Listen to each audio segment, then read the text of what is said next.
Gimana nih strategi Bapak untuk menjaga harga kebutuhan tersebut agar kedepannya bisa stabil?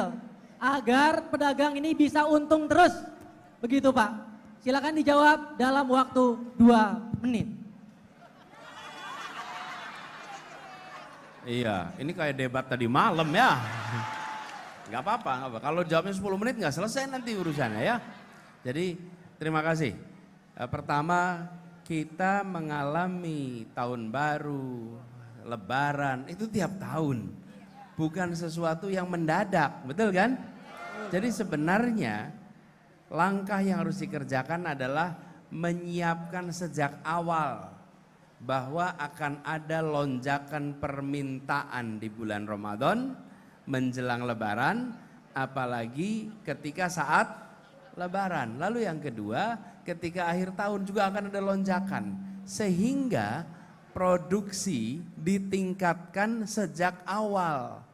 Yang problem selama ini adalah produksinya tidak disiapkan untuk lonjakan permintaan. Padahal semua tahu yang namanya restoran, kemudian pasar, Ramadan itu pasti penjualannya lebih tinggi daripada hari biasa, betul kan? Namanya sih puasa, betul kan? Kenyataannya konsumsinya lebih besar, betul kan? Dan itu sesuatu yang terjadi. Jadi saya ketika dulu mimpin Jakarta, saya sempat bilang, ini aneh ini. Kita jelas-jelas tiap tahun ada puasa, tiap tahun ada lebaran, tiap tahun akhir tahun, tapi kita produksi rata. Terus ketika ada lonjakan permintaan, kita impor. Betul kan?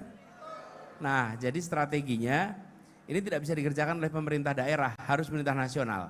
Meningkatkan produksi mengikuti siklus permintaan, bukan rata seperti biasa.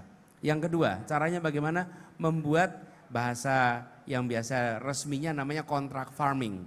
Tapi kalau bahasa yang kita gunakan ini pakai bahasa Indonesia, kita biasa sebut jaminan pembelian panen atau kontrak pembelian panen.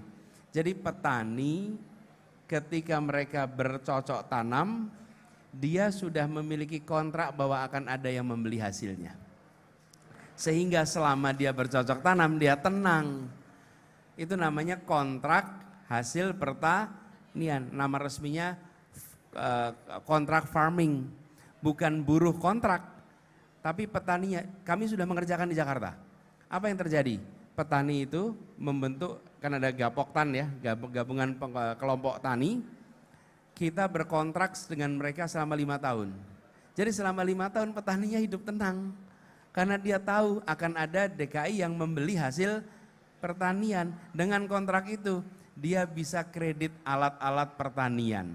Dengan kontrak itu dia bisa, kalau ada kebutuhan pupuk, kebutuhan kimia, dengan mudah dia mendapatkan pinjaman. Kenapa? Karena ada kontrak yang akan membeli. Nah, dengan cara begitu maka kebutuhan kami nih wilayah bisa dibuat sesuai dengan produksi. Jadi itu yang kita bisa kerjakan. Dengan cara begitu insya Allah kita akan bisa menangani lonjakan harga sehingga semuanya menjadi lebih stabil. Gitu ya.